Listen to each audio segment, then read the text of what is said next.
তোমাদের দাদা ফুলকপি খেতে এত ভালোবাসে যে যেখানে দেখবে ফুলকপি কিনে নিয়ে চলে আসবে। গরমের সময় ফুলকপি খেতে কার ভালো লাগে বলো তো ব্যাং? মাঝে সাঝে তাও একটু ভালো লাগে, কিন্তু এই যে এখনকার ফুলকপিগুলো না একদম স্বাদ নেই, তেতো তেতো খেতে, শীতকালের ফুলকপির মতন না।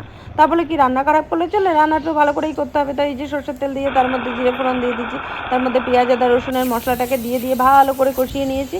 নিয়ে তার মধ্যে জিরে গুঁড়ো ধনে গুঁড়ো এগুলো সব দিয়েছি, একদম তেল ছাড়া মতন কষানো যত ভালো হবে রান্না কিন্তু স্বাদও তত বেড়ে যাবে। তারপরে হলুদ দিলাম, দেওয়ার পরে এবার নাড়িয়ে চাড়িয়ে পুরো একদম কষানো হয়ে গেছে। তখন কিন্তু একটু আমি ক্র্যাশ করা কাজু দিয়ে দিলাম। কাজুটা দেওয়ার পরে কিন্তু দিয়ে দিয়েছি জল। জল যখন একদম টকবক নুন দিয়ে দিলাম, তারপরে আর টকবক করে ফুটে উঠেছে তখন এর মধ্যে ফুলকপিগুলো দিলাম। নাহলে ফুলকপি আগে থেকে দিলে একদম ঘেটে পুরো গলে যেত।